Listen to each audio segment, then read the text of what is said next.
Yo, YouTube, what's going on? It's your boy. So basically, we are back with another video, guys. And today, man, I thought it'd be really fun to kind of go back in time, rewind the clock a little bit, and look at the first power rankings that I put together right after Rostermania, heading into Modern Warfare. Good old days before this world. Figure out where I was right, where I was wrong. So we're going to go through a power rankings from back in November, literally right after Rostermania, and then we're going to look at some power rankings from the spring. I got to be like you guys and criticize my bad takes from the past. Pull the, dude, you don't know what you're talking about, man. You don't know anything. Do you even watch Call of Duty? Those conversations. It should be a blast. I'm sure I had some hot takes on some of these teams or some of these rosters back at the beginning of the year, so I'm excited to see what I said about them. Without further ado, let's get right into it. Let's go. So here we are with the graph that I'm using in this video.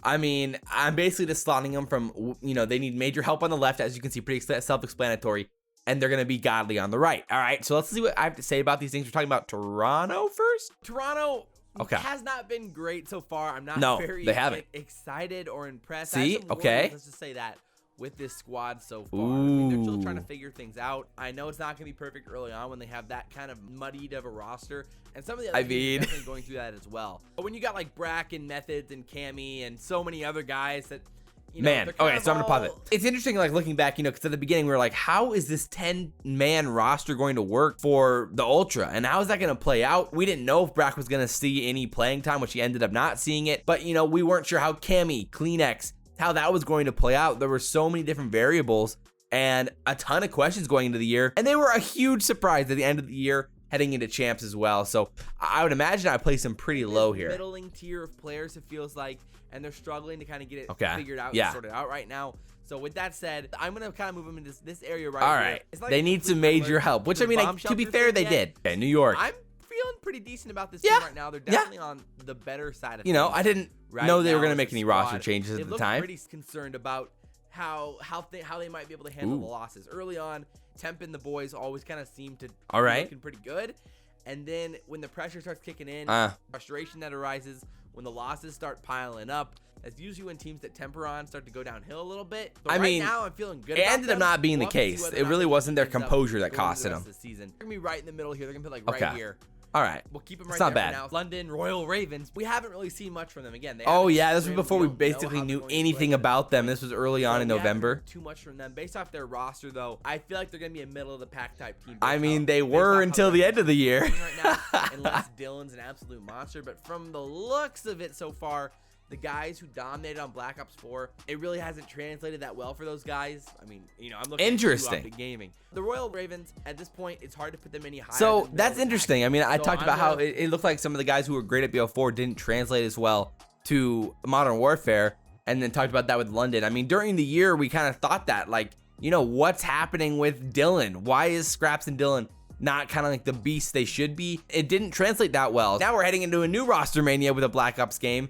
And I'm interested to see how the Modern Warfare talent's going to transfer into a Black Ops game now, considering the transition was not smooth this year. Kind of right in the middle. So I'm throwing them like dead center in the middle. More of them. So this is another team I'm actually really excited about. That's Seattle. Seattle's team is really fun, and I like them a lot as a roster. Stop talking. They're gonna get pretty comfortable. The only guy I'm a little concerned about right now is Slacked. Okay, all right, that's fair. In the scrims, he's been struggling a little bit. Seems a little lost at times. Yeah, so well, we'll have to see how happens to the best of us. Even with that, Seattle's looked pretty good, and I like them even a little bit more than New York right now. So I'm gonna move them up even just a little Don't bit say higher than it. New York. I'm gonna put them I like what I'm seeing from Seattle. Oh no. I mean, again, man, I should have seen it coming, dude.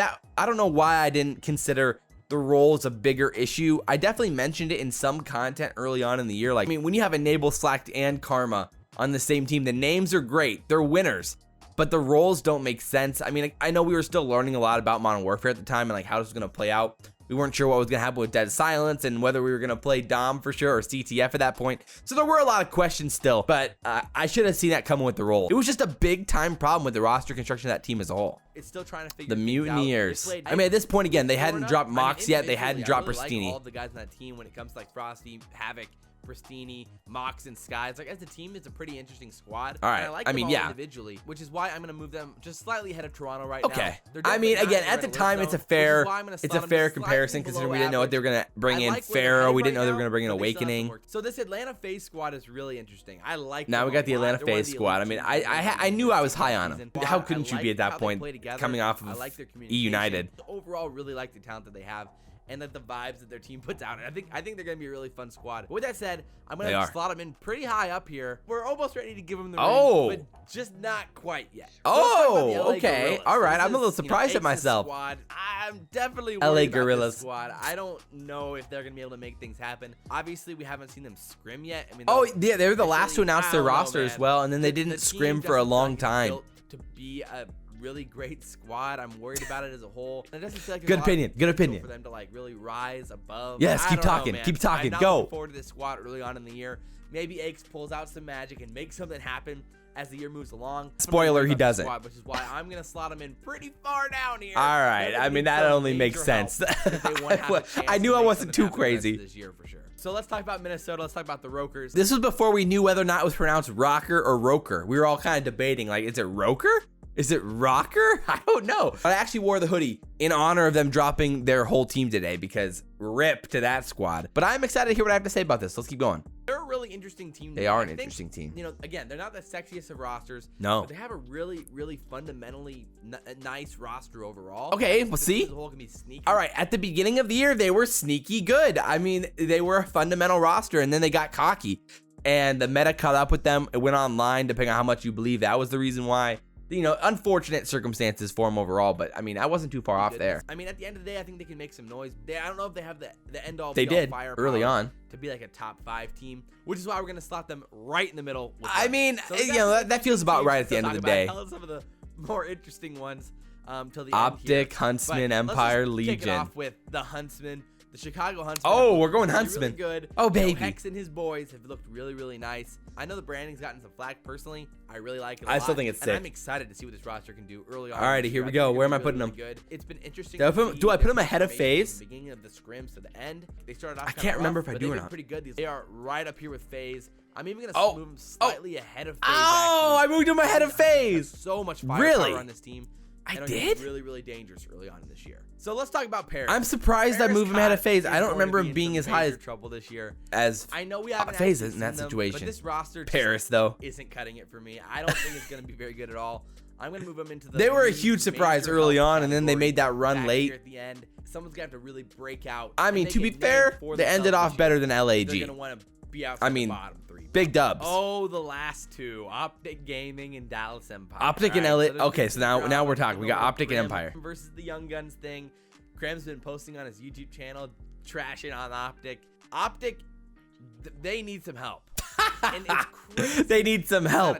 So far, not too far off with OpTic. Again, they were in big trouble early on. I'll be interested to see how much I weigh their upside in this power rankings. I would imagine I thought at the time that they were going to rebound. And of course, this was back when they had JCap, of course, Dashy, before the roster changes as well. But I'm definitely interested to see what else I have to say about him here. I feel like I might have put him a little bit higher than what I'm like talking right now. So let's see. Expect more, but like, man, they have looked really, really bad. Okay. They don't seem to have the strats at all. They don't have I think with Slasher and JCap on the squad, they'd be able to make something happen. And with Kenny and Dashy, were fantastic in World War II. So you'd think it would have translated pretty well to this, where they'd have a good understanding of the game and everything. Not early on. Again, I mean, this is what like Slasher was talking about, is that the spawns just made absolutely no sense to Slasher and Kenny, and they couldn't get a hang of it early on because it was so different from other Call of Duties. Again, Slasher talked about how they basically they were scrimming way less than every other team early on because they thought that there was going to be bigger changes to the game, that they were going to update the game, they were going to fix the spawns, yada, yada, yada. I mean, spoiler, obviously, it never happened.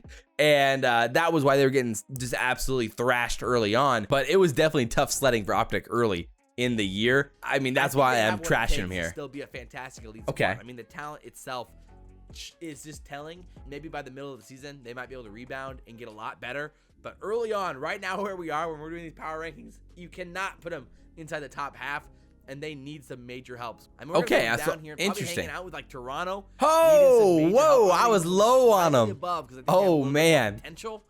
Alrighty, so now we're moving on to Dallas Empire, which is going to be interesting. I know I was high on Dallas going into the year. Dallas Empire. and they're but right I'm near not the top sure here. how They're right high. in the midst of Atlanta, the Huntsmen. But in my mind, they're currently the best team. Oh, in Call of baby. Duty. I'm gonna move them Yes. slightly ahead of both Let's of them. go, I baby. would say Things it's you really absolutely close. love Both to see. Dallas Empire, I knew Chicago it. Huntsmen, I mean, I and had the Atlanta FaZe Huntsmen can all be higher elite than teams FaZe, together though. as one.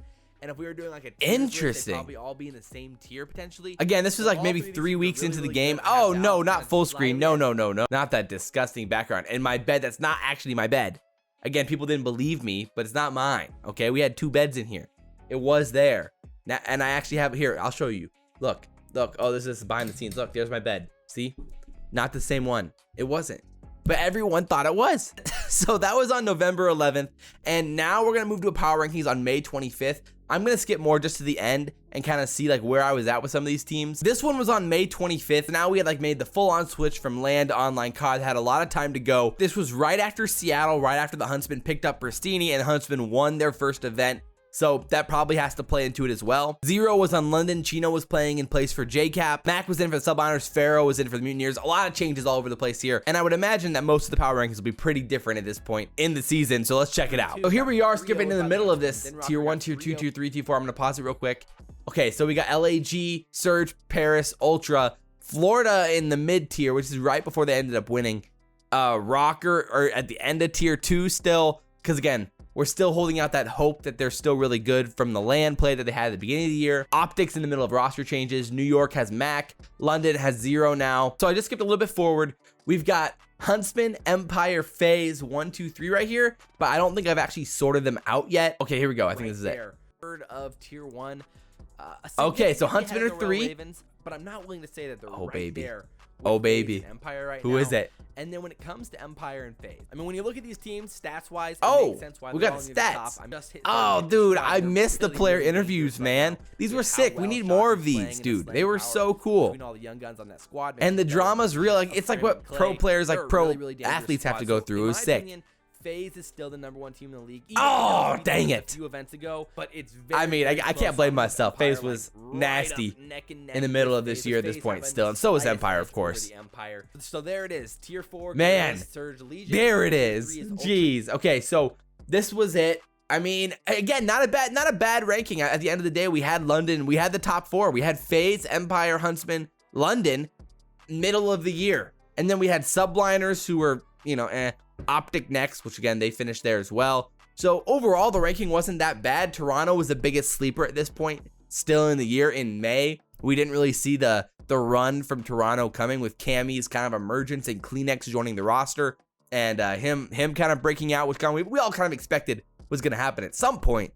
But at this point, it hadn't happened yet, and Ultra was still shaky. So it was really fun going back and kind of seeing the flow of the year and how that panned out. And then we reached the end of the year with all of our champions and everything else. It was cool. It was really, really cool. I hope you guys enjoyed the video, kind of going back in time and exploring some of these things and the thought process and how it played out. You do follow these teams through the year and kind of catch a good vibe for how they're playing and everything else. I think it was pretty insightful, and hopefully we're not making the same mistakes next year. We learned from this video and have a little bit more foresight heading into next season after this Rostermania and our first way too early power rankings that'll happen probably, you know, in November or something. So it should be a blast. I hope you guys enjoyed the video. If you guys did, like, comment, subscribe. I really do appreciate all the support. I'm trying this full time, and I cannot do that without you guys. So I really, really do appreciate it.